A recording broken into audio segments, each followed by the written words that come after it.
Sa mundong puno ng hamon at pagbabago, simple lang ang tanong, paano ba tayo magiging ilaw sa kapwa? At doon nagsimula ang aming punting proyektong isang care kit.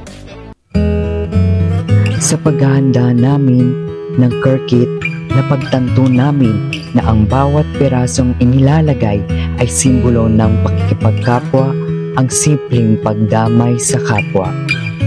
Matapos naming ma-prepare ito, napagdesisyonan ng aming grupo na ibigay ito sa pinaka-deserving na tao, isang taong tahimik na lumalaban sa kanyang mga hamon sa buhay.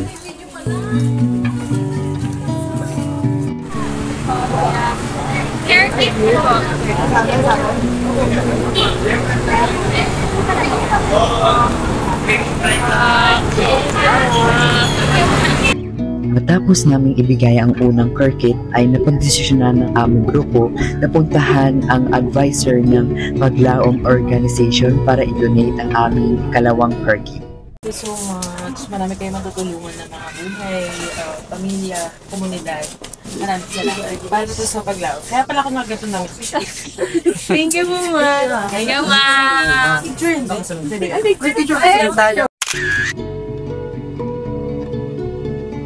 Ginawa upang tulungan ang mga tao sa oras ng kagapitan. Nilalaman nito ang mga pangunahing pangangailangan tulad ng pagkain, tubig, gamot, at mga gamit para sa kalinisan upang matiyak ang kaligtasan, kalusugan at ginhawa ng mga tatanggap nito. Kagaya nga lang sinabi ni Terry, ginawa namin ito ay para makatulong din sa ibang tao na nangangailangan ng care kit na ito, na deserving na tao. So, this project helped me to understand kapwa or pakikipagkapwa sa pamamagitan ng pagtulong sa iba at pagpapakita ng malasakit. Sa pamamagitan ng proyekto ito na ipapakita natin kung paano kaya pinatutulungan at napapagaan ang mga suliranin ng bawat isa. At aking din na-realize na yung kapwa ay hindi lamang ibang tao. Kumbaga, kung ano yung nararamdaman nila ay aking din nararamdaman, at syempre dito na buo yung salitang tulong or pakikipagtulungan sa kapwa, maliit man or malaki, basta ito ay bukal sa puso, ito ay isang malaking bagay na para sa kanila. So, how can pakikipagkapwa shape your role as future educator?